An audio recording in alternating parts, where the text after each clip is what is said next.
Hey guys, it's Tuesday night, and you know what time it is. It's time to hide in the basement from the wife and kids. I'm Ken Arnold. I'm Johnny G. I'm Dan. And we're here drinking appletinis and hiding from the wife and the kids. Yep. So she's been down a couple times. I know she's been down. Look at all these people that jumped on. Am I late? Oh, hey, Ken Arnold, Joe Hansard's on. Look at Donald M. jumped on. Beautiful. Yeah, Monica Collins is on. Look at that. Yep, we'll be live in a couple. Excellent. I'm going to put the comments right in the center right there, and we can share them all night long. But thank you, everybody, for joining us. Hey, Thanks for joining us. Do you like the new setup? I love it. Right? I think it's cool. The 4 boxes. The king is on. As you can see, I told you we were going to have a special It's funny, guest. though, because you guys just clinked, and you went that way, and you came through the other side of his screen. It was like a recursion theorem. That's pretty bizarre, yeah. That was awesome. All right, let me adjust here so I don't go out of focus. Oh, man. Darian's on, Richard Brown, Amy Young. All right. Matt Mitchell. On. Hey, my good friend Diane Henry. Hello, Diane. Let me go over here and see what's happening. Victor says we got great video and sound. All Beautiful. Right. We got 14 likes already. Let's see what's going on over here on the Appletinis we can pay. D-Wayne, what's up, buddy? Dan DeLuca. Hey, Pazan. Hey, Abazan. All right, there we are.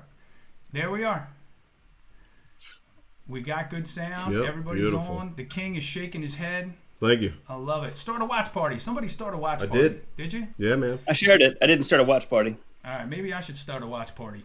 Let's see. Boom, boom. Velma Start a Trimmer, watch she's party. watching. Hello, Velma. All right, I'm starting a watch party. There it goes. Jamie Nash. 18 people on already. 18 people on already. Gotta like that. You gotta like that. Well, thanks for joining us, everybody. I'm starting a watch party right now. So give me a minute. Boom. All right. Let me get over here on the regular Facebook page. And let's see. Appletinis we can. Donald M. said, from coffee to Appletinis. From Great coffee day. to Appletinis, it's been a great day. I will tell you that right now. Hey, I did make it in Diana. at the very, very end. Did you? Yeah, like awesome. 3 minutes at the 2-minute warning. Well, good. That's good. All right, here we go. Great video and sound. We're going to add that to the broadcast. Well, you know, guys, it's been a fun-filled week. Did you guys enjoy your Memorial Day yesterday? Yeah. No. Right. It's good. Good. And I raised a glass to all of those fallen Absolutely. who allow us to have the freedoms that we have. Yep. So here's the Yep. Raise a glass to them. all those people who sacrificed everything Yes. for what we have. Looks like we froze up over there, no? We did freeze up a little bit over here on the Facebook page. Okay. But that's okay, because I'll just hit the play button. There you go. And we're And everything moving again. catches up. Yeah, I think it's just... Cousin Anthony's just joined. What's up, Anthony? I think... Oh, look at this guy. Look at Jamie Nash, right? Jamie Nash comes there, and he's like, I have a billion questions. Where's Satan? Is he even still on, right? I don't even know. Let's see. Oh. All right, hold on. All right, guys, we won't keep you in suspense any longer. Let's bring on our special guest. We told you he was going to be on tonight. He's wearing his horns, and he came all the way from hell or New Jersey. Same thing. Same place. Right.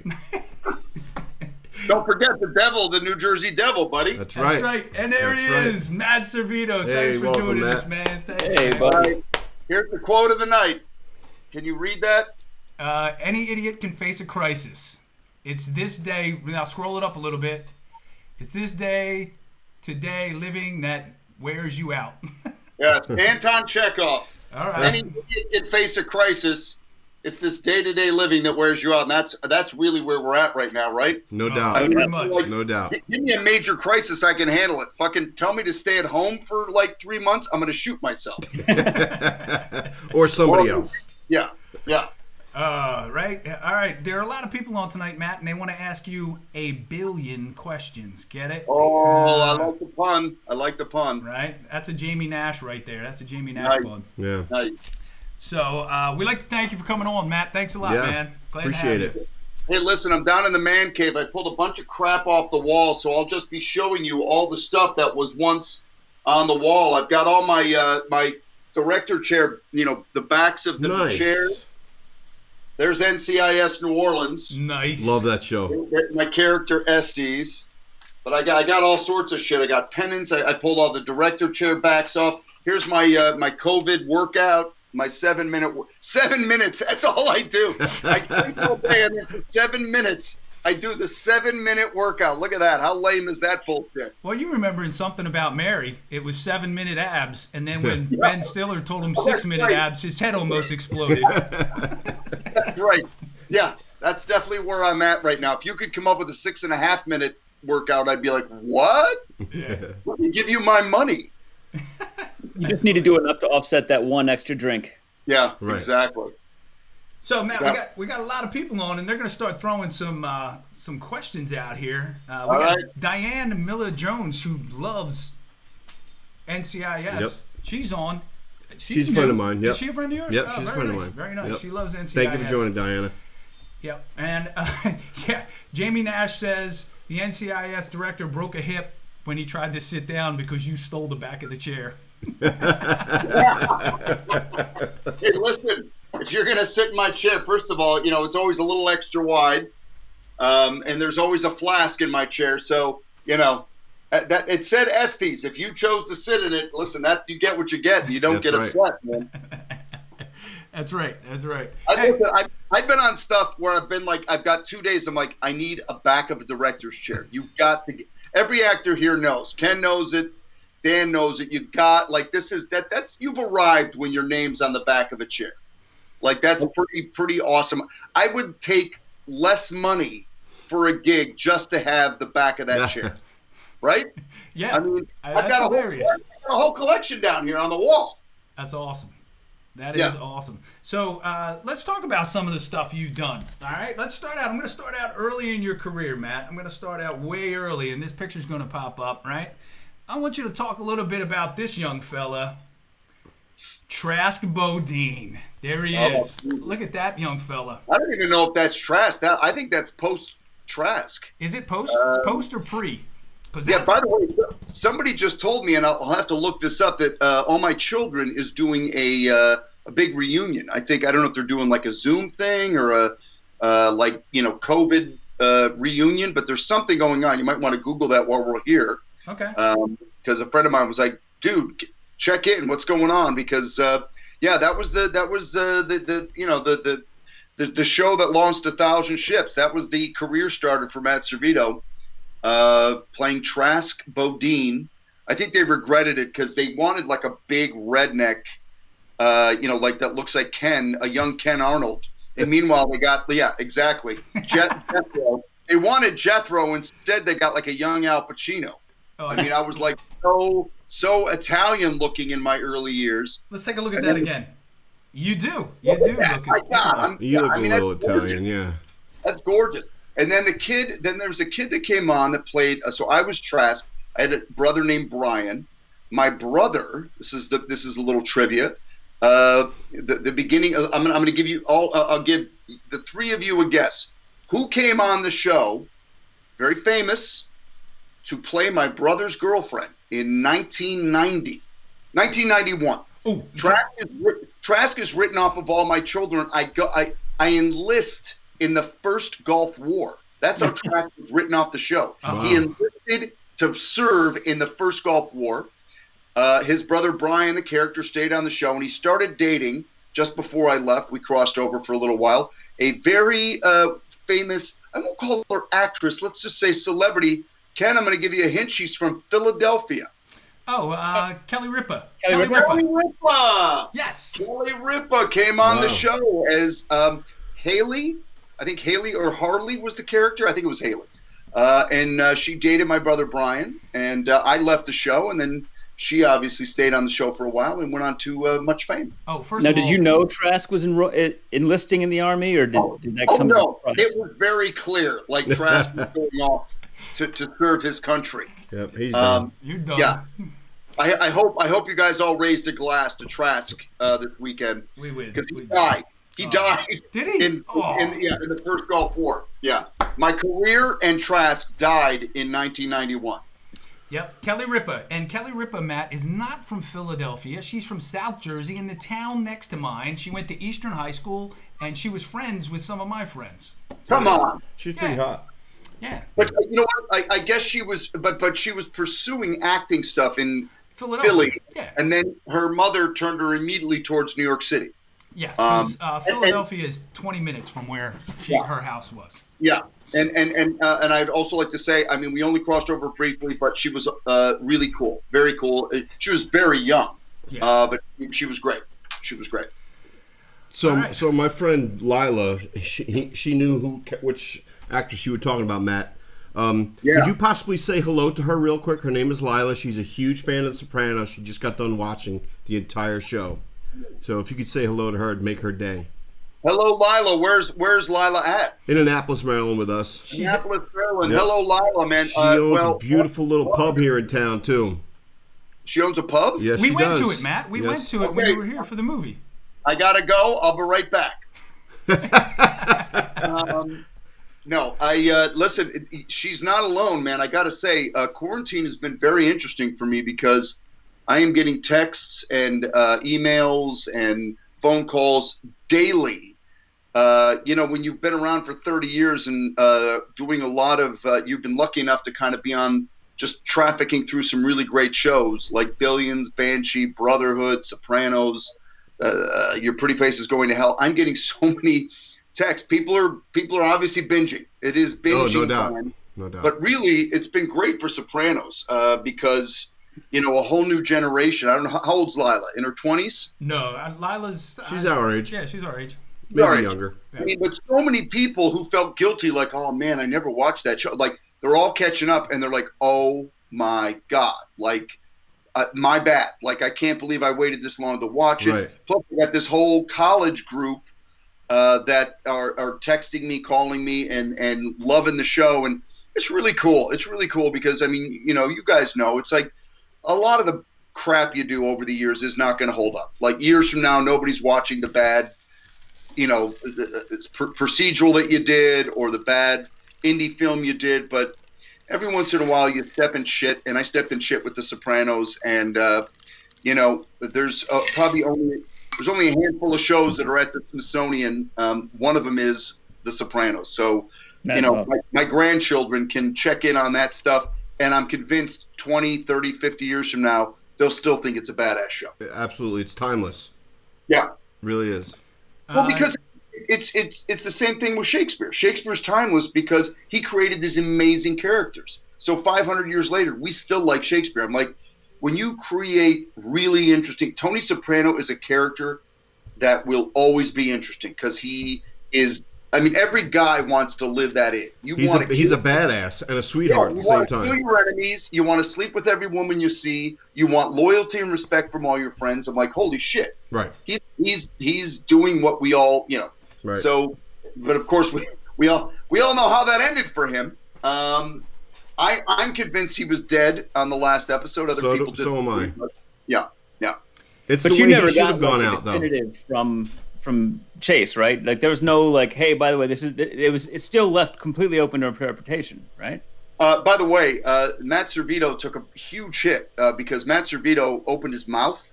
The night of the last episode, the airing of it, they brought the cast of The Sopranos to the HBO headquarters in New York, and we all went to a movie theater inside HBO where we watched the last episode together, none of us having seen it.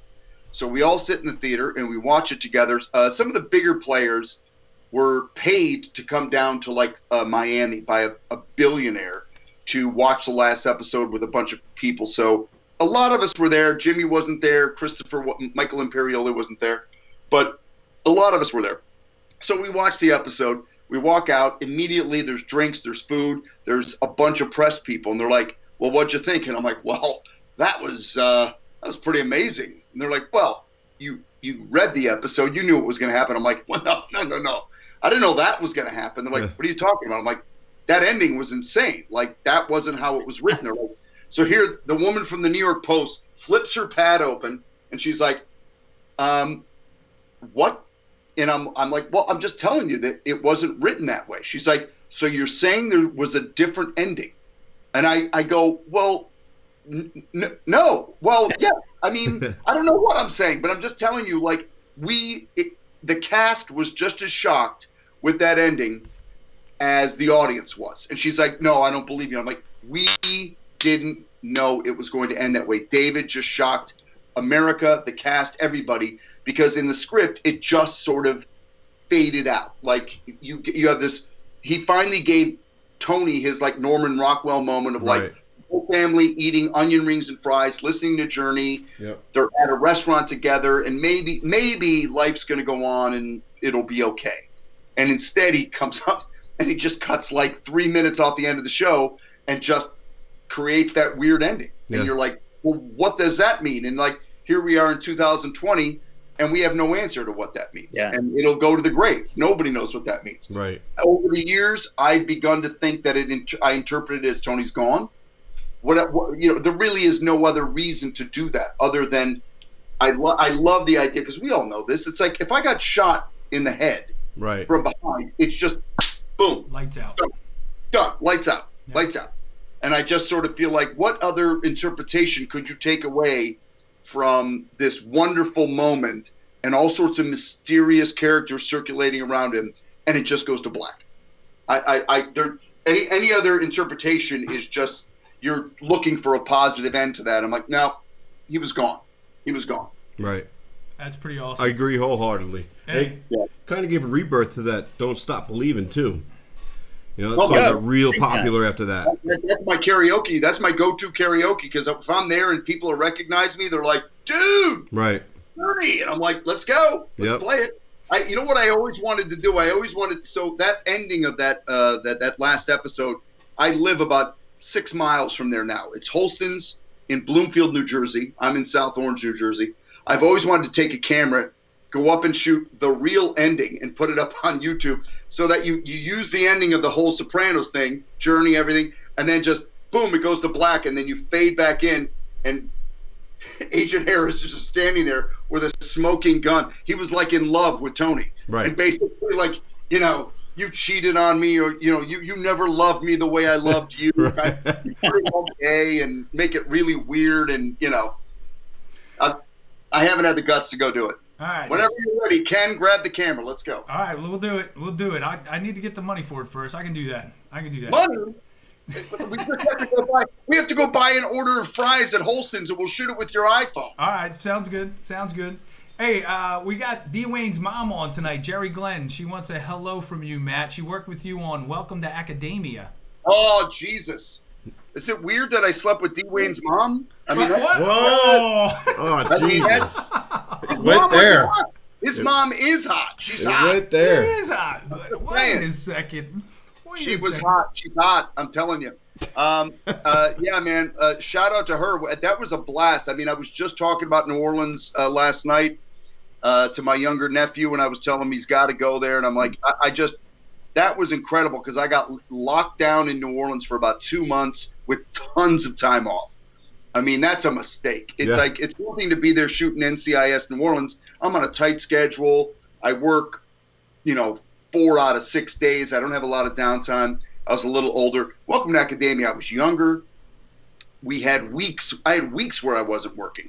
Oh my God. And I'm staying in the W Hotel in New Orleans, in the heart of like the nightlife. And it was not good. And I hope you make sure my wife's not. Because I was married at the time, which was a train wreck. But we had a blast. Had an absolute blast.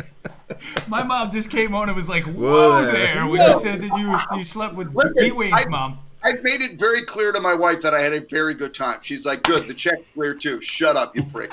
That's when I had sex scenes on Banshee, people were like, was your wife upset? I'm like, all my wife want to know is, what time did the checks arrive? Like, are they coming through the mail? Is it direct deposit? Like, you can have all the fake sex you want on Banshee. I don't give a shit. Speaking of sex scenes on Banshee, I got a video clip I want to show right now of Matt's best acting work. Here we go. Are you guys ready? We're going to take a look at Matt's best acting work. Here we go. Boom. Let's do it. Oh, Jesus. For too long, lower sodium foods have come up empty on taste. Oh, my God. And I know everyone in this commercial. Wow. There's Judy Nunn. That's my neighbor, Judy. Oh, God. All these people. Love Jay Potter. Yep. What is These this? are all wonderful, wonderful actors from New York. Campbell's announces 11 new lower sodium Look at soups him. with natural sea salt for amazing Speaking of taste. sex scenes. remember soup. Listen, I felt dirtier shooting a Campbell's soup commercial than I ever did shooting a sex scene. That was fantastic, man. was. We dug deep to find that one. Dan dug deep. That is good. I don't even know where to find that. That is good stuff. Mm-hmm. We were like, we got to get some key things in Matt's career that, propelled him. I was the Campbell's soup chef for, I think, almost 5 years. And it was kind of under the radar. I was on Sopranos at the same, so I'm on the coolest show on television at the same time I'm selling my soul for, chunky soup, Come on, the checks were coming in though, right? Oh, listen, when I talk to students, they're like, "Oh, I thought you made bank on Sopranos." I'm like, "No, Campbell's soup was bank. Mm-hmm. Sopranos was paying me crap because I was an outlier." And then until right around the season 6 and 7 on Sopranos, they finally paid me, like a regular cast member. But for 5 years, I was getting paid just above scale.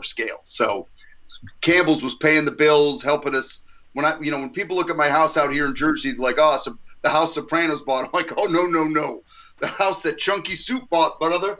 Dan DeLuca came on and said he knew it. He knew it, D Money. He knew that you slept with Dwayne's mother. DeLuca. Listen, I would sleep with Dwayne. It doesn't matter. It's all in the family. It's all in the family. Jerry Glenn, Dwayne's mom, said she took a picture of you on stage and she'll have to find it and post it. Oh my God, that would be awesome. Yep. That's great. That was an amazing cast and a very complicated film. I mean, you talk about, where is it? Hold on. Look at Jesus. Here it is. Hold on. Uh-oh. Here it goes. Here's, let's keep the party rolling. Hold on. Is it? Welcome to Academia. There it is. Yeah, we got it. We can see it. All right, there it is. Oh, and here's my character.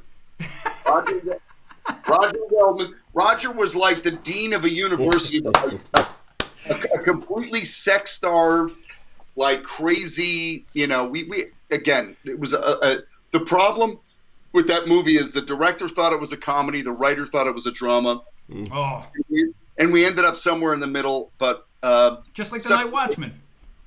Yeah. I mean, listen, we had a blast making the thing, and in the end, we all just kind of cashed the checks and ran away. But it was a frustrating process because it was a really good, funny group of people. But we just we were struggling because I think they wanted us to make a drama, and we're like, no, man, you hired comic actors, comedy, Hey, tell us a little bit about this guy right here. You ready? And this series that you worked on. How was it to work on this series? Hold on. Where is it? There's Brock Lotus, ladies and gentlemen, Brock Lotus. From Banshee, with a bazooka nonetheless. Yes. Yeah. There it is. All right, Banshee. Tell us about that series. What was it like to be on that series for? What were you, 4 years? Look at somebody even wrote Brock with hearts. That was that show. Listen, man. Somebody asked me the other day. I think it was my daughter. I think we were driving back from the Jersey Shore the other day, and she said, "All right, Dad, what was your favorite thing to work on?" And I said, "Banshee." I didn't even hesitate. Listen, Sopranos was the best thing I worked on. But I said, if you're asking me my best time, my favorite time, I said, Banshee was crazy. You watch that show. That's what I tell the fans. I said, if you watch that show, I said, and they're like, oh my God, we love that show. Imagine making that show. I said, imagine going to work, 9-day shoots for each episode. We are blowing up buildings. We have car chases. We have sex scenes. We have gun fights. We have knife fights. We have barroom brawls. We have the hottest women on television. We have some of the best writers on television. I mean, and we were all on location together. So it was kind of like Lily Simmons, who played the young Amish girl Rebecca on that show. She showed up at 18 and immediately became, she had to grow up real fast on that show. But we said it was 4 years of the University of Banshee. I mean, this poor girl, her college experience was 4 years of hanging out with us idiots and making television. And but she was such a good actress, and because she had been modeling, she was like already kind of like knew how to handle herself around idiots, and she was amazing. It's truly a lot of my friends like, oh, my favorite thing was that Amish girl. I'm like, Lily is a great girl, and she did a great job. But Banshee was a blast. I think about it all the time. I just started binging that. It's on Amazon Prime. You'd have to check. It was on Hulu. I think it's on Amazon right now. Yeah. I just started during COVID. I just started in. I'm about 6 episodes in, I think. Yeah, and what's crazy is Cinemax is going down. It's over. They're HBO. So that was a crazy thing. Cinemax is owned by HBO. So ironically, we were produced by Alan Ball, who was coming off of True Blood at the time, and by Alan Ball and HBO. So a lot of people don't know that. They used to call us the Jon Snow of American television. We were the bastard child of HBO. Like HBO didn't even want to acknowledge that they produced our show, and did very little to promote it. But HBO produced us for Cinemax, and Cinemax is on its last legs. HBO now has HBO Max, right? I think. Yeah. And I think it launches tomorrow or today. This week. And they have stopped making new programming with Cinemax, so the writing's on the wall. So Cinemax never did a lot of original programming, but whatever they've got will stay in the HBO vault, and that network will eventually keep on. All right. Here's a question from one of the people watching at home, Matt. What's your professional baseball team? Who's your favorite team? Who you got? Oh, the New York Yankees. Amen. Oh, there you Amen. go. Go back to your ice machine, Johnny. Wait a minute. Huh? Wait a minute. Go back to your ice machine. Listen. Yeah, but that's your hometown team. You're from Detroit, so I get it. Yeah, you're All a right. Tiger fan. So here's the deal. I'm from Detroit. I grew up a huge Tigers fan. I worked at Tiger Stadium in 1984. I was on the payroll the year they won the World Series. I was in college in Detroit. I worked there. I love the Tigers. If you ask me which box score I check every night before I go to bed, it's the Tigers. But I wake up to the Yankees. I've raised my kids Yankees fans. I've been in New York much longer than I ever lived in Detroit. I was in Detroit till I was 18. I'm 22 now, and I've been in New York a long time. And I have truly fallen in love with the Yankees. I lived just a couple of miles from Yankee. I lived a couple miles from Yankee Stadium for 20 years, 25 years. God bless America. My daughter grew up going to Yankee Stadium. My kids grew up going to Yankee Stadium. So that's where we're at right now. But, I'll always the Tigers were my. I lost my virginity to the Tigers, but my longtime love is the Yankees. Awesome. Yeah, a couple people at home were like, "We're glad we're getting the subdued Matt Servitto tonight." Which is fantastic. We love it here at Appletinis. We can. Dude! Don't. Hold on. Just give me a little time. All right. DeLuca said he's out. We're talking sports. He's like, I'm done. Are we in the sports section now? Yeah. Sports ball. Yeah, sports ball. Because the NHL announced today that the regular season is officially ended, so the Caps won their division. They'll get a bye when this 24-team playoff thing happens. Cheesy, so, yeah, what's going on? What's going on with the NHL? They announced I thought there was going to be some sort of playoff thing. Yeah, they're going. So they've said the regular season won't. They were going to come back and try to do a 5 to 8 game kind of ramp up to the playoffs, but now they're just going to jump straight in. They're going to have a 24-team tournament. Yeah, there was only 2 teams that didn't sign on. I don't know who they were, but like everybody else said, yeah, sure, let's go. Yep. Carolina and Tampa. Oh, please. Listen, if the original matter anyway. If the original 6 are in, everybody else should be in. I'm sorry, I hate to say it, but you Let's get play Detroit, some hockey. Chicago, Montreal, Toronto. I'm like, let's go. Yeah, we're not so worried about the teams south of the Mason-Dixon. Yeah. Sorry. Let's play some hockey. Let's go. Yeah. Hey, we had 32 people on We watching. did. That's like a record. That Matt, is a record for us. for us, buddy. Thank you, Matt. Whoa, Steelers. Whoa. What's Dude, that? What is that? Shit. Take that away. Jesus. That was weird. Why would I have a Steelers banner? That's so weird. Holy all the people in Baltimore's heads are exploding right now. Listen, That's okay. They do that every morning. Right now, I'm married into Steelers Nation, so to keep my marriage alive, You're a here. Steelers fan. You're a sellout. You're a sellout. Well, it was either that or the Lions. Right? Yeah. Here she is, Ann Servitto, real estate agent extraordinaire and former Pittsburgh mini star. She was a mini star in Pittsburgh. Awesome. Not a big star, a mini star at the local theater there. But yes, I have. Listen, the Detroit Lions have sucked since I have been alive. Okay, and way before that. Yeah, and way before that. What are the two teams never to be to the Super Bowl? Lions and the Browns. The Browns and the Lions. Yep. Okay, so I've had heart surgery. It makes my life a lot easier to root for a good team. So in hockey, I root for the Red Wings. Always put out a good team, except the last couple of years. Steelers are easy to root for. Yankees are easy to root for. I can't struggle. I can't put my heart through that. You're not lying, man. Some of those Caps Pens series, I've had to turn them off and walk away because I thought I was going to have a heart attack. No, playoff hockey is truly like if I ever was to die, like in a moment, it would be playoff hockey. It's overtime.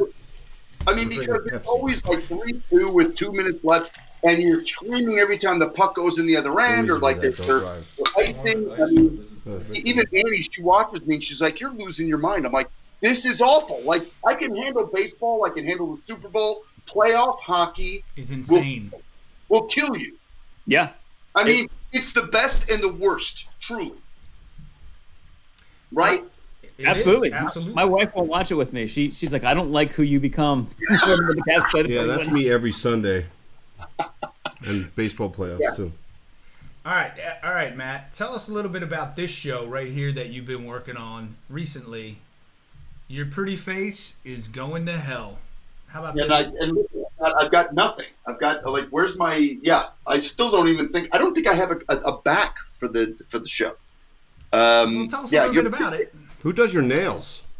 Yeah, Pretty Faces Going to Hell is it's for me. I call it acting sorbet. I get to clean the palate. I do all this procedural television, playing cops and judges and lawyers. And then all of a sudden, every other year I get to go over to Adult Swim and make this ridiculous show with these ridiculous people.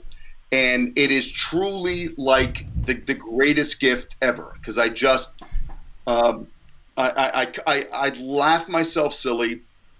The rest of them are improvising. I'm the idiot that memorized the lines. And I'm trying to stay on book and they don't even give a shit. But I am so lucky to be. I'm like, first of all, I'm the oldest dude by about 20 years, maybe more. And did you walk in there and go, "I'm from Juilliard"? That's a running joke. They all laugh at me. Like at least once a week, there'll be this moment where Gary's got vomit all over him. Satan's boozing. We're waiting for a puppet to fly in or something, and the whole set is kind of quiet. And somebody goes, "Servitto went to Juilliard, I mean, it's meanwhile, I'm on Sesame Street on acid. That's what the hell she is. It's Sesame Street on acid. And I am like, how did I go to Juilliard and end up, on this puppet show, on this ridiculous Adult Swim live action show? But I would absolutely challenge that because it may be, I know I said Banshee, but I got to tell you, that was an experience in its own dramatically, but comedically. And just the guys, I mean, we have made it very clear to the network. We would do the show for nothing. We love, love, love doing the show. That's the cool. Guys I get to work with. I mean, I have laughed myself to where I can't breathe on set. I break character. I don't even care. There was a moment where Gary is taking a little person, a dwarf. You can say it. You're safe here on Appletinis. The dwarf's in an alien costume. Gary has hidden him inside of a copier. He is taking the elevator up to Earth from hell. And Gary is sitting there, and the guy that is guarding the elevator that goes to Earth is jerking off to porn on a computer. Awesome. And watching this scene be shot Sorry, Mom. Maybe me one too, of my favorite moments in 30 years in show business. That was your favorite moment. That was your favorite moment. No. The director's like, now jerk off. You're really jerking off. You're loving what you're seeing on the computer screen. And then Henry, who plays Gary Zabrowski, is standing there just like, okay, man. Well, I'm just going up to Earth. Gonna take the elevator. No alien inside my copier. That would be crazy. Anyways, and the poor guy in the alien costume, the dwarf, is sweating his balls off. And I thought, why did we put him inside the copier? You can't even see him. Like, the copier is closed. The director stuck this guy inside there for no reason. I'm like, why would you let the guy out of there? Like, that's insane. And it was just like for about 10, 15 minutes, I couldn't breathe. They literally, I had to leave the set because I was ruining every take because I'm not in the shot. I'm waiting for them to finish the shot, and I can't breathe. I'm laughing so hard. That's awesome. Yeah. Hey, if you have any questions at home or you want to comment, please do so. I think the comment feed over here is kind of stalled on us, and I know they're all going to flood in at any second, and it's going to be insane. But if you happen to have any comments at home, just throw them in here. Yep. We'll get them. Still up to 25 people. That's pretty cool. Teresa Penza, hello. How you doing? There we go. So Ken and I have worked on shows on HBO, and we know that they shoot the whole season at once, and then they edit it, and then it all comes out later in a row. So how you guys were done with season 1 of Sopranos before it ever premiered. When did you guys realize how big it was going to be, what it was going to become? Season 2. I know. I think I've told Ken. I mean, I went to the wrap party after season 1, and it was at a pizzeria. It was so inexpensive. The show had no money left. They had blown the budget shooting the show. And I thought, my wife's like, what do you think? I said, it's not going to fly. It's Goodfellas meets, television. And I said, that's not everybody's cup of tea. Like most of my friends, they would love it. But I wasn't seeing a long-term, life for this show. Because I just didn't see the show for what it was. I thought it was Goodfellas, but really in the end, it was All in the Family. I mean, it was All in the Family rebooted in the 90s. It was. I've always said that about the show. If it was just mobsters, that's a very specific audience. But women loved it, older people loved it. It was because. It really was. Everybody could relate to Tony. Everybody could relate to a henpecked husband, suburban dad, 2 kids that are driving him crazy, a wife that telling him to cut the lawn, kind of stuff. Everybody on this feed right now, as I look at all you guys, I'm like, you all know what I'm talking about. Yep. So everybody found a way into the show that was not just like the head of the mob. It was this guy's got a pool in his backyard he has to clean. Oh, he's got coworkers that are idiots. Oh, he's got school issues, all that stuff. And I didn't see that. And so by season 2, it became clear this was not just Goodfellas. That was the base of the show, but there was comedy I didn't expect. There was the female characters. I mean, Edie was amazing. Amazing. Who played Carmela. I would watch her read the Yellow Pages. Right. She is maybe the best actress I've ever worked with. Just so diverse and so well trained. And she went to SUNY Purchase with some friends of mine, Stanley Tucci and other folks, and she's incredible. So I mean, I didn't. But really, to your point, Dan, that show by season 2, by season 3, it was like hanging out with the Rolling Stones. Okay. Season 1, we were waiting for the reviews. By season 2, the reviews came. By the end of season 2, we knew the show was a success. By season 3, we couldn't go out at night. If I was out with Jimmy and Michael Imperioli and Vinny Pastore, who played Big Pussy, or that crowd, it was like being with the Rolling Stones 1969, or being with the Beatles. I mean, any bar we walked into, it was squealing, it was screaming, it was let me buy you a drink.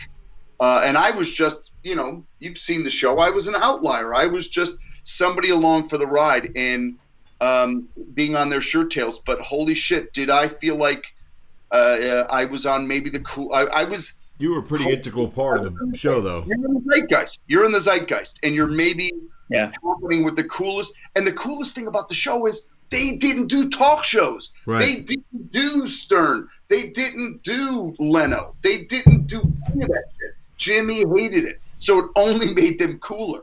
You know, I mean, it was just nuts because like the more they didn't play into the kind of like media game, the cooler the show became. And so, I mean, like I said, it just absolutely by seasons 4, 5, 6, I just was holding my breath. My agent was trying to get me more money to be on the show, and I'm like, let's be clear. I don't. I'm not leaving. You know, I may be at the end of my career. This may be, you know, the thing that was, you know, the defining moment. I mean, thank God I've had a lot of good other experiences, but you know, how many people get a chance to?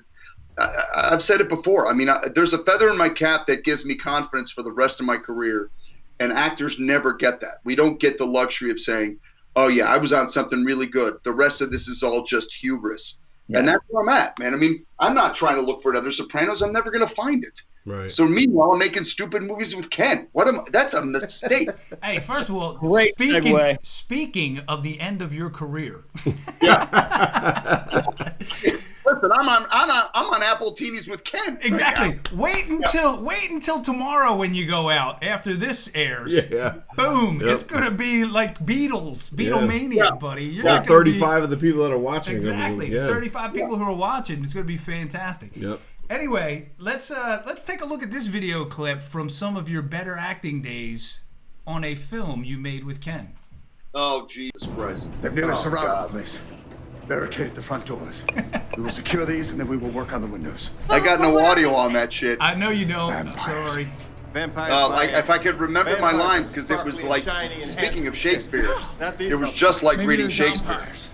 No, vampires, that's Ken, stupid. you've aged. Listen to me. You've The new aged a ones lot. I have. Are young and dumb. Look at me.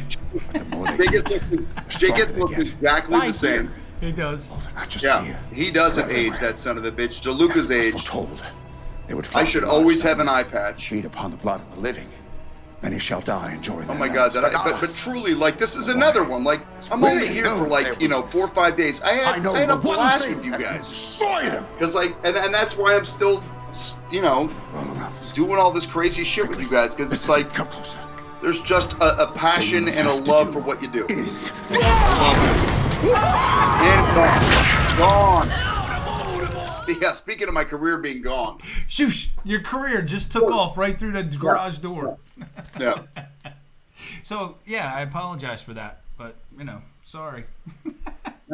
I don't apologize. That was and by the way, the dude, what was his name that did the makeup? RJ Handy? RJ Hattie. RJ Hattie. He was awesome.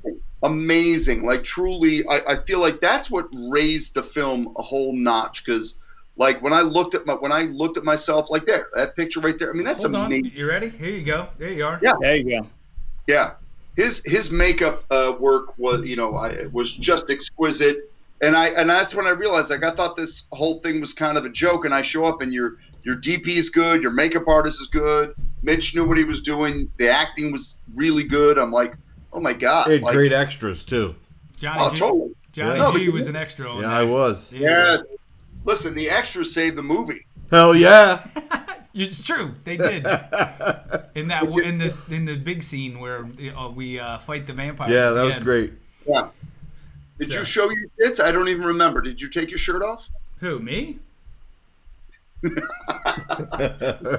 Once or twice. No, he kept it to his bicep. Like this. Yeah. I still got the bicep. Still there, Matt. Still there. Just saying. I can't wait until we go to Romania and I'm flexing all over Romania. Yeah, is there anybody that's watching that wants to invest in a movie? Yeah, anybody? We have 25 people watching. I wonder if any of them are millionaires who want to invest in our next picture. I think your brother-in-law's on. Who, my brother-in-law? Yeah, he's not investing. He doesn't believe in me. He's never believed in me. That's funny. It's a brother-in-law's job, I think, to just look down on you, right? Right. He's like, yep. Mm-hmm. You're not good enough for my sister. That's always. I would like to point out That's messed up. I put myself a double because I'm like, oh, I'm going to be downstairs with these guys in the man cave. It's gone. Yep. That's good. Well, you might have to get more because we still got more stuff to talk about. Yep. Let me go back up here to the guest page. Boom. There we go. So tell me a little bit about boom. All right. Well, I showed you all those already. Do you know it's World Dracula Day, Matt? Is it? Only because you texted me. It's World Dracula Day. It's World Dracula Day today. Wow. Yeah, which is amazing because I thought it would be like around Halloween, but no, it's today. World Dracula Day. I wonder if it's maybe Bram Stoker's birthday. I mean, I'm trying to think why they would pick today. There's got to be a reason. It's because that's when the book was released. Or when he released his book. All right. In the 1800s, 1860, I think, he released the book today. Okay. And listen, I'm probably the only one in North America that has read the entire book in the last 6 months. Dracula, the book, is painful to get through. It is so overwritten. It is not as exciting as you would think it is. Bram Stoker was such a prude. Like, there's so many. He makes the women like so. It's great because I feel like in one way he wrote one of the early female protagonists. Like, there's a great female character in the Dracula story, and she's strong, she's smart, but it's so overwrought, so overwritten. And I mean, I kept reading the book, going, "Oh my God, I'm gonna throw this thing against the wall, but I've got to get through it." And then the ending is so anticlimactic. But the movies haven't done justice to the book either. I mean, that's what I discovered. Once you read the damn book, you're like, oh, almost including Francis Ford Coppola. They have all kind of taken liberties with the book and not quite been true to the original Bram Stoker story. But one of the coolest things about the book is the Dracula story, and I said there's a play in there because it's very language driven. Early in the book, Dracula is not a dick.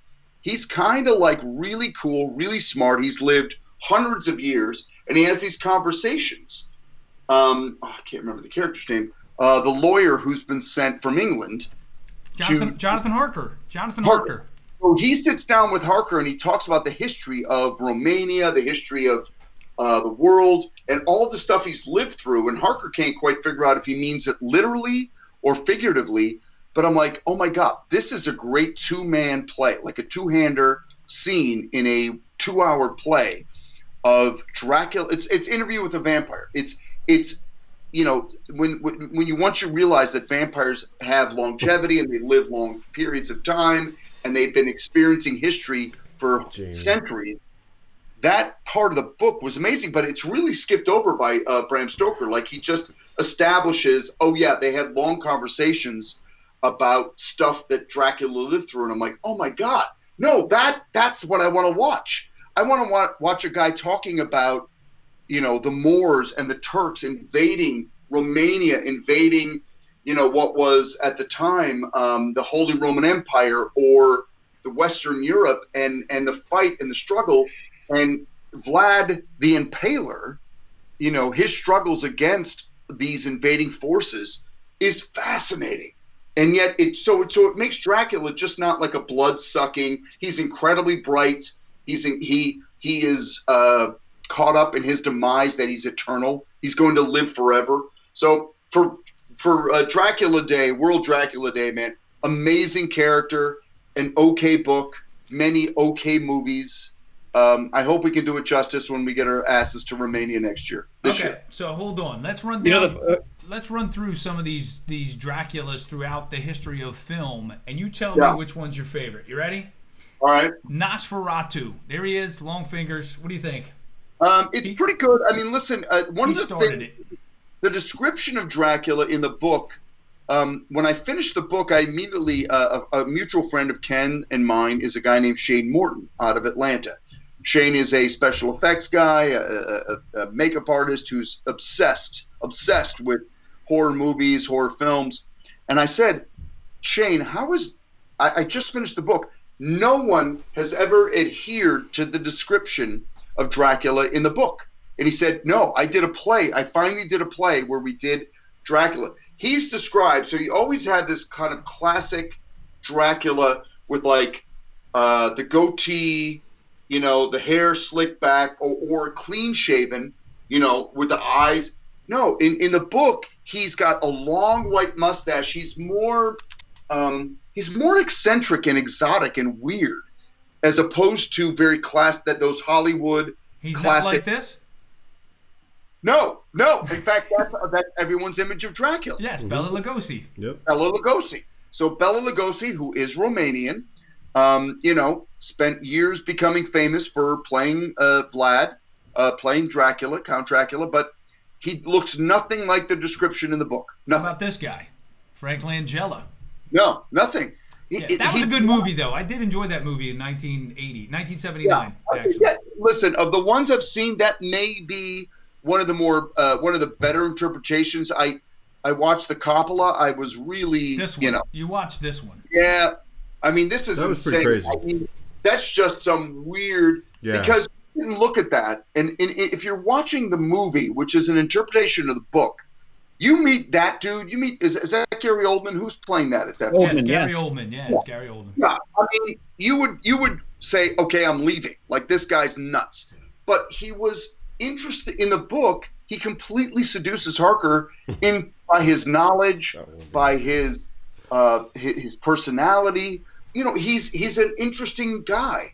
That is just completely deranged and over the top. You'd run for the hills. You met that guy, you're like, I'm not staying. In the book, he stays for 3 months. Months. Yeah. No, you leave immediately.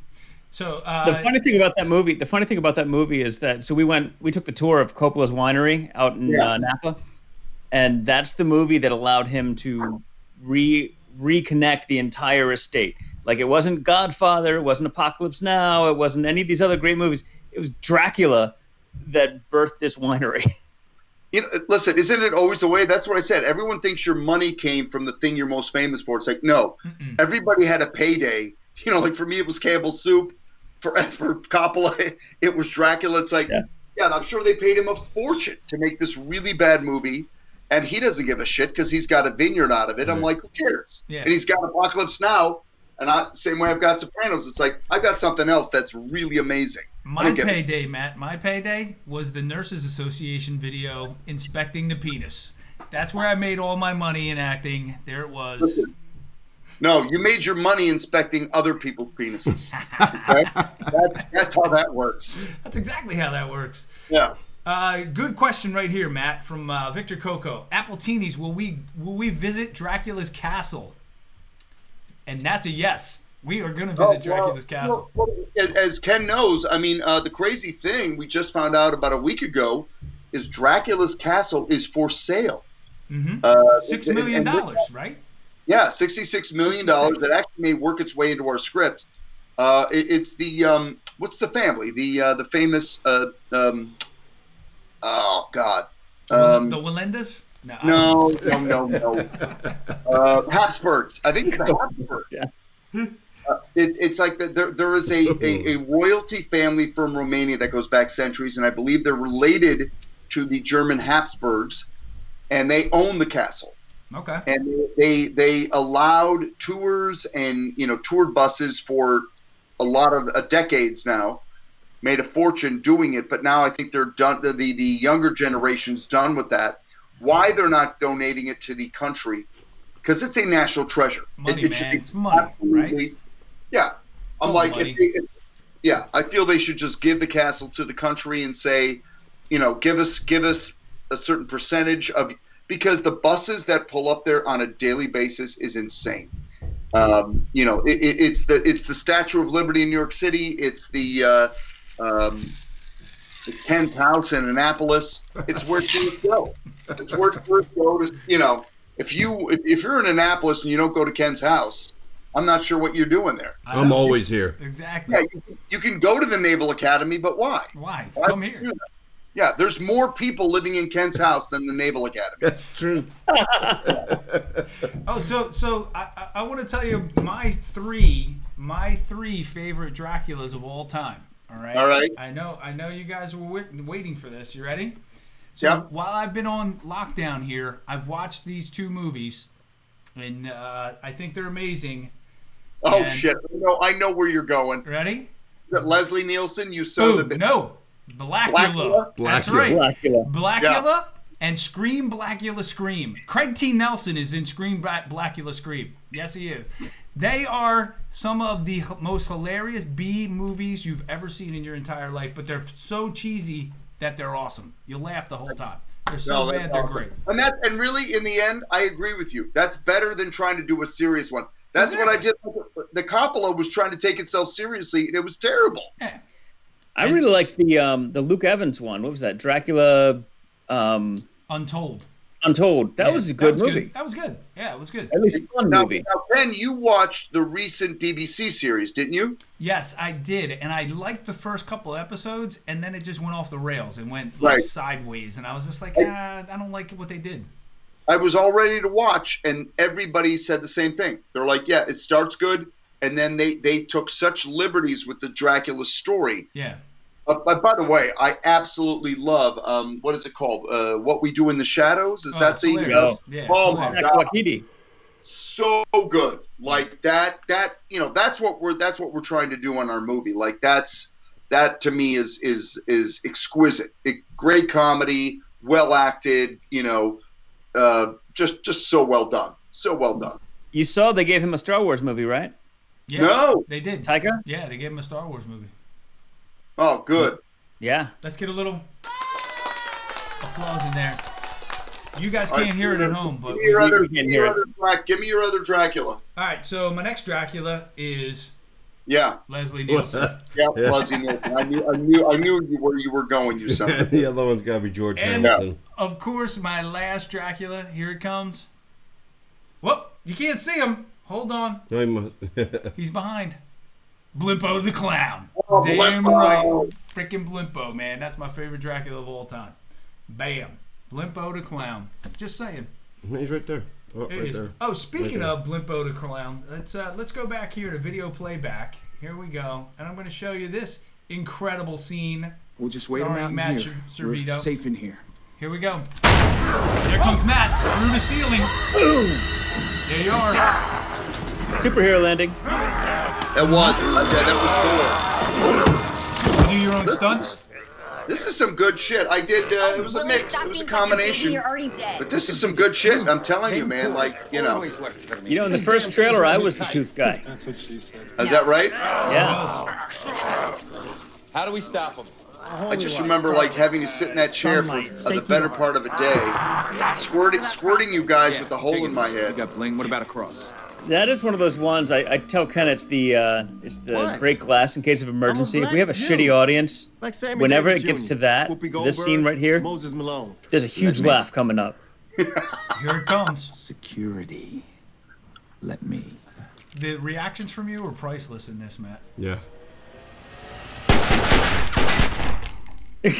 Oh, that's the miss. How did you miss that? How the fuck did you miss all that? Vision thing. Dude. Oh! See? Now that's gangster, bitch.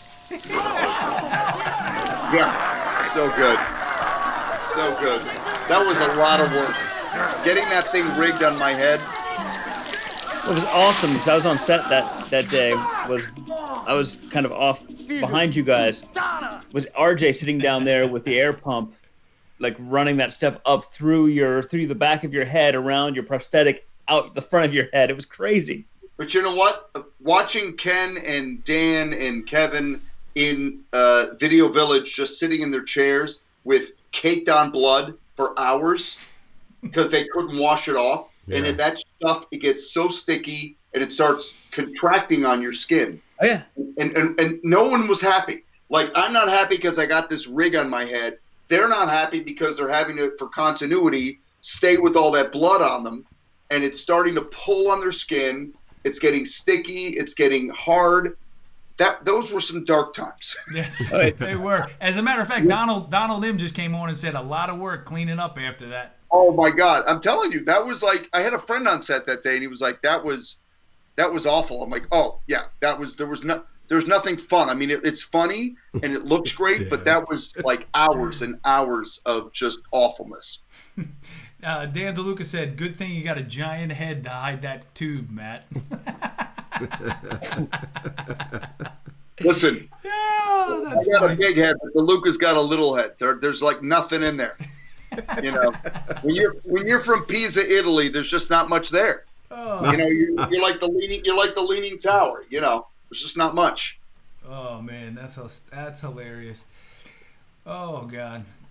All right, have you guys seen this video? I'm gonna bring this up. I know you guys have been wanting to see this video, and I'm just gonna show it to you guys now.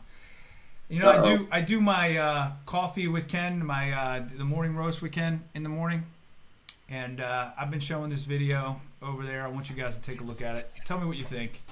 You ready? Here we go. Good point. No.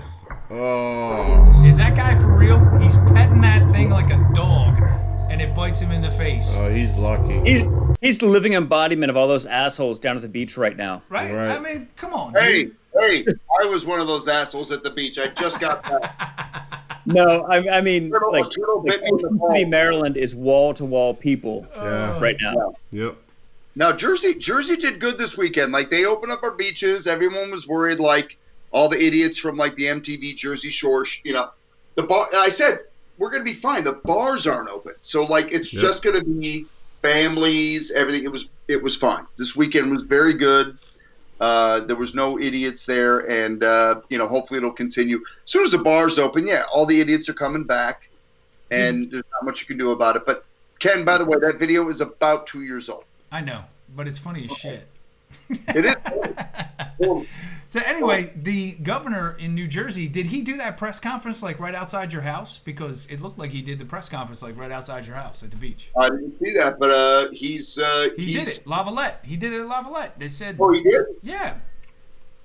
Yeah, we had a good weekend, man. I mean, it was like the weather was a little iffy. We had a lot of fog. We were socked in for a couple days, but no, everybody did a good job. There was a lot of social distancing, and I was down there with the wife and the kids, and we had a good weekend. The restaurants are doing takeout. We're sitting drinking on our deck and staring out at the ocean. But I think I'm hoping the summer's going to be okay. There might be a little bit left in the tank for July and August. Yeah. I hope so. Well, we've gotten the word from our vacation house that we've rented already. We spent the money on it already, and they said, "Yeah, we're open. We're going to be fine down here." So I mean, I don't know if the bars and stuff are going to be open, but whatever. Are you North Carolina or South Carolina? North Carolina. North Carolina, yeah. I mean, listen, we've got renters. We rent our house out, and we said to them, if anybody has any second thoughts, you just got to give us a week or two notice. But I get it. Like it's it feels like everything's getting all of a sudden it just doesn't feel good, and you want to bail. Go ahead, but we'll try to rent it out to somebody else. But like I said, I just feel like the warmer weather. People are being pretty good about not being right on top of each other at the beach. I think we're going to be okay. All right. Not down here, they're not. Nope. Guys, we didn't do our regular scheduled programming. We missed our regular segment. We're going to have to do it now. Yeah. All right. Here we go. You guys ready? Yeah. All right, Matt. You're going to join in. Ready? Here we go. Whoop. There I am. That's not it. That's not it. Rookie. I am a rookie. Where is it? Well, You didn't queue up what chaps your ass? Really? Oh, wait. Here we go.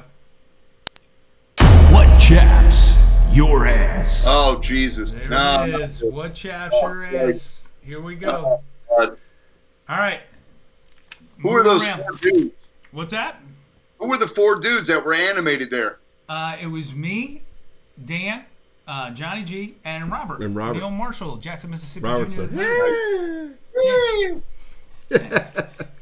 So, who wants to go first? Anybody want to volunteer? Because I got one. I'll go first. Mine's right. probably be quick. Go ahead, be quick. So, the restaurant chain Checkers, or was it Checkers? No, Sonic. Sonic. I'm sorry, Sonic. Same shit. Yep. Sonic has a new drink out, and it's Red Bull smoothies. Red Bull. Why are you selling Red Bull smoothies when? They'll keep you up for a month. Won't Yeah, they? it doesn't make any sense. Yeah, you got sugar in it already, and it's like keep crack you up for a month. cocaine. Yeah, and then put some vodka in it, and you're Ken Arnold.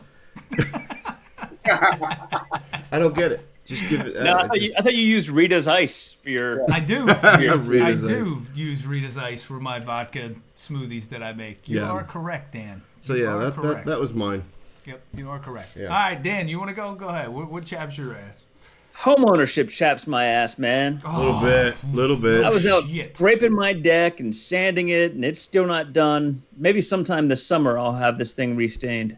Fuck yeah. That's why I just power wash it and paint it. Power wash it? We did power wash it, but just the deck over that we used 3 years ago is very thick, so it just flakes off. Right. Now. So then I've got to, Did you OCD. sand it? Did you sand it with a sander? Yeah, sanding.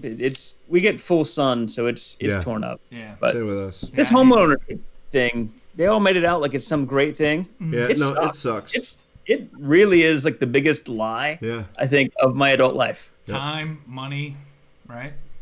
And of course, the wife is always on me about doing shit around the house. Right. And I just want to hang out with the kids and play baseball or something. But no, you're sanding the deck. Yep. That's a shame.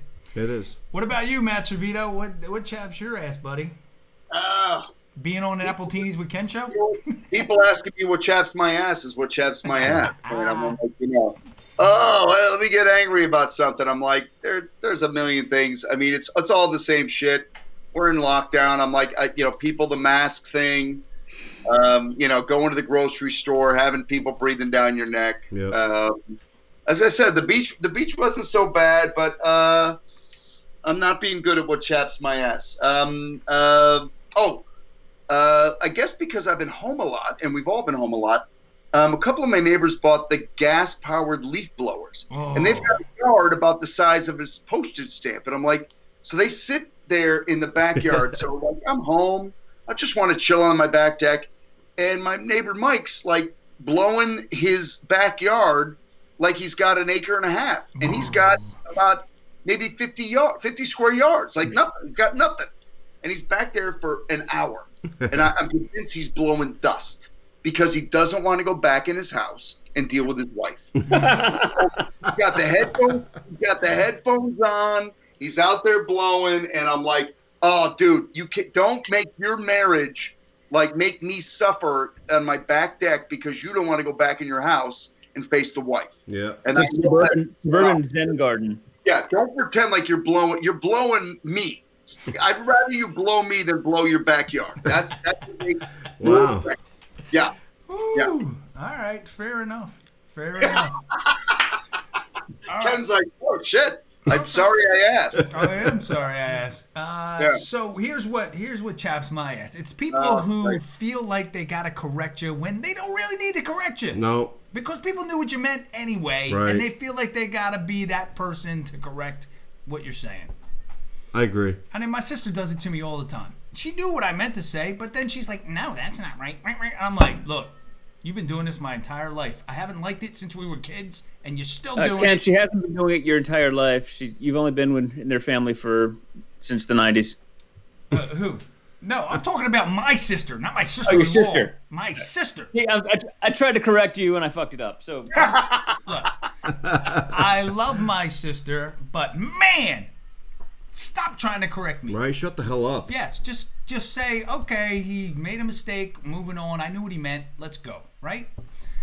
That's probably the internet, though, too, right? I mean, like, how the hell would she have corrected you 10 years ago, 15 years ago? She wouldn't have. No Google. No, she would anyway, because that's who she is, right? And just let it go. If the internet didn't exist, she'd find a way to correct you. Yes, she would. I have to say, though, I do love when one of these people goes on a rant and they use the wrong your. Yeah. The person just goes, your. Yeah. Like, it is pretty apostrophe R-E. I love those people on the Facebooks and everything when they start correcting all your. Yep. Man, I don't have time. I'm typing a mile a minute. If I make a mistake, I make a mistake. Yep. It's emotional. I'm emotional typing. I can't be correct the whole time. I'm so emotional, baby. Exactly. Go ahead, man. I'm so offended. I'm just typing. I'm mad typing, and there's going to be mistakes. I'm sorry. So I'm mad typing. That's the problem. Like, why even mad typing? Leave it alone. Matt, I always leave it alone. I don't type any of that stuff. Oh, I do. I'm on the Facebooks and the social medias to make people laugh. That's all I'm on there for. I'm not trying to piss anybody off. I know. I mean, believe me, I spent the weekend, like, I got in a whole kind of conversation with a friend of mine who knows comedy. And I'm like, dude, I was making jokes. We were talking about mail-in ballots. So he gets in a whole thing where, like, oh, it's terrible. They should have mail-in ballots. And I'm like, listen, man, I'm not going to leave my couch anymore because I've realized I don't like wearing pants during quarantine. And I said, apparently that might get me arrested if I go to the polls without any pants. Yep. And, you know, and finally they were all laughing. And I'm like, see, guys, like this bullshit about you thinking this about this and that. I'm like, really, in the end, we're a bunch of idiots and we should be laughing at our lives, what we've all been reduced to. Because I said, that's far more enjoyable, and that's going to get us all through this long, stuff the world that we're stuck in. Because I'm like, I don't want to hear your bullshit. I don't. Either way, I don't care which way you're going. Agreed. Yeah. All right. We've been on for an hour and 10 minutes. Wow. So I think that we've said enough, and we've taken up enough of Matt Servitto's time. We thank you, Matt, very much for coming on. We Seriously, thank all man. the people at home who sent in comments and questions. I know we didn't get to all of them, but Matt we never got to billions. We're gonna have to do that another time, man. Yeah, I know. Definitely. So we can do that another time. I'm getting billions questions in my phone every day. Like, dude, what's up with this and what's that? What's Paul Giamatti? And talk to me about this one and that He's so one. good too. Buffalo. I had a whole section. Buffalo Bob Sweetie. Buffalo Bob Sweetie. Yes. The governor of New York. I love that show. It's great. All right, we'll do a part 2. We'll get on to billions soon because it's a good topic. All right, man. I love the show. Matt. You guys are gonna run out of episodes before, because I don't think they filmed the last 2? Yeah, they didn't. I don't know if they finished. I'm not sure how far they got because it was they started late and then they got their asses kicked because of COVID. Yeah, I don't know. And then coming back is going to be interesting. So I'm not. Who knows, man? We are in a very. It's interesting to be talking about television because it's all the things we've been talking about tonight are all in the past tense. Yeah. But that's a whole other conversation. The future of our business because. It's going to be crazy. I don't know, man. I don't know how we all get back to work, and we got. There's an appetite for all these shows. We got to get back, man. We got to figure it out. And I keep wondering if it's going to be reflected in the writing. If the writing, you can't ignore COVID, but do I really want to see every television show covering COVID? I don't. No, but it's going to happen, Matt. You know it's going to happen. I'm like, come on, just move on, man. Like, I want comedy. I want good drama. Like, I don't think we need – if you need to do one episode because you're Grey's Anatomy, you need to, like, cover that, fine. But I feel like, I don't think the audience is going to want to spend a lot of time rehashing bad memories of months of, sitting inside. I feel like, come on, give me good characters, funny, sexy. Give me all that shit that I like, Yep. So, and I'm just as guilty. I'm like, I want Game of Thrones to come back because I want to go back 1,000 years and have dragons and knights and like leave all this bullshit behind, Right. I want sports. Absolutely.